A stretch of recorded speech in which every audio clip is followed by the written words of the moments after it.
ഞങ്ങൾക്ക് ലഭിക്കുന്ന സുപ്രധാനമായിട്ടുള്ള report India ഏത് നിമിഷവും തിരിച്ചടിക്കും എന്നുള്ള ഒരു സാഹചര്യത്തിൽ ഇപ്പോൾ സുപ്രധാനമായിട്ടുള്ള ഒരു പ്രസ്താവന പുറത്തു വന്നിരിക്കുകയാണ്. ജമ്മു കശ്മീരിലെ സകല ആശുപത്രികളും സജ്ജരാകാനാണ് ഇപ്പോൾ ആഭ്യന്തര മന്ത്രാലയം ഇപ്പോൾ അവർക്ക് നിർദ്ദേശം കൊടുത്തിരിക്കുന്നത്. കേന്ദ്ര സർക്കാർ പറയുന്നത് ജമ്മു കശ്മീരിലെ സകല ആശുപത്രികളിലും ജീവൻ രക്ഷാ മരുന്നുകൾ എത്രയും വേഗം എത്തിക്കണം. ജമ്മു കശ്മീരിലെ സകല ആശുപത്രികളിലും അവധിയിൽ പോയിട്ടുള്ള ഡോക്ടർമാരും നഴ്സുമാരും എല്ലാം തന്നെ ഉടനടി തിരിച്ചെത്തണമെന്നുള്ള റിപ്പോർട്ടുകളാണ് പുറത്തുവരുന്നത്. കൃത്യമായി നിങ്ങൾ അവിടെ ഉണ്ടാകണം.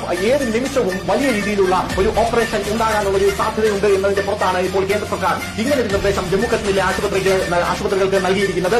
വൈകാതെ തന്നെ ഈ നിർദ്ദേശം സംസ്ഥാനങ്ങളുടെ സകല ആശുപത്രികൾക്കും നൽകിയേക്കുമെന്നുള്ള സൂചനയും ഇപ്പോൾ പുറത്തു വരുന്നുണ്ട്. ന്യൂസ് ഇന്ത്യ മലയാളമാണ് ആദ്യം ഈ വാർത്ത പുറത്തുവിട്ടത്. അതായത് ആഭ്യന്തര മന്ത്രാലയം സംസ്ഥാനങ്ങൾക്ക് പാകിസ്ഥാൻ പൌരന്മാരെ കണ്ടെത്താനും അവരെ ഉടനടി തന്നെ നാടുകടത്താനുള്ള പ്രക്രിയകളിൽ ഏർപ്പെടാനുള്ള നിർദ്ദേശം കൊടുത്തിരുന്നു. സമാനമായ രീതിയിൽ സകല സംസ്ഥാനങ്ങൾക്ക് നമ്മുടെ രാജ്യത്തെ മുഴുവൻ സംസ്ഥാനങ്ങളുടെ ആരോഗ്യ വകുപ്പിനും അവിടെയുള്ള ആഭ്യന്തര മന്ത്രാലയത്തിനും ആശുപത്രികൾ സജ്ജമാക്കാനാണ് ഇപ്പോൾ കേന്ദ്ര സർക്കാർ പറഞ്ഞിരിക്കുന്നത്.